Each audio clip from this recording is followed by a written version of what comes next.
One of Illinois' most prominent wounded warriors helped celebrate Veterans Day in Belleville. Hundreds of people came out to celebrate our veterans and hear from Senator Tammy Duckworth. She was the guest of honor at the 26th annual Veterans Day ceremony this morning. Our political editor, Mark Maxwell, was there.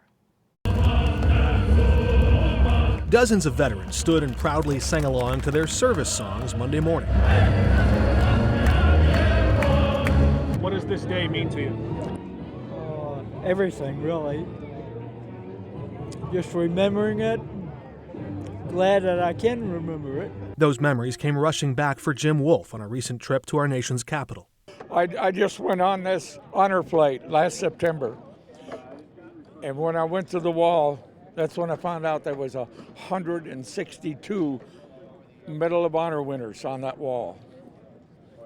That puts a thick spot in your throat. Stationed at an aerial port, Wolf was one of the first faces American soldiers would see when landing in Vietnam, and one of the last to watch them leave. We brought them in on a flight and took them out on a freighter with a casket.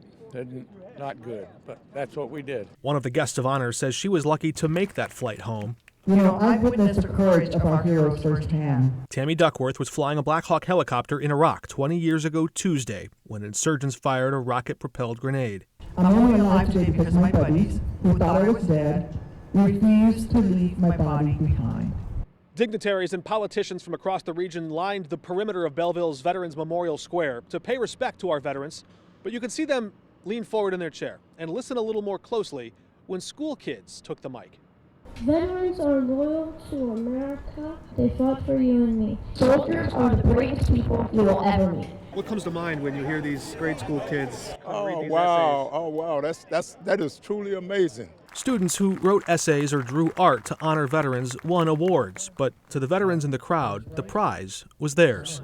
When I went on this honor flight, they gave us a package at the end of the flight, and in that was letters from kids that was like this, and it hit home, you know, and it 6th, 7th graders, you know, and it was very, very touching, and I look at them all the time. Reporting in Belleville, Mark Maxwell, 5 on your side.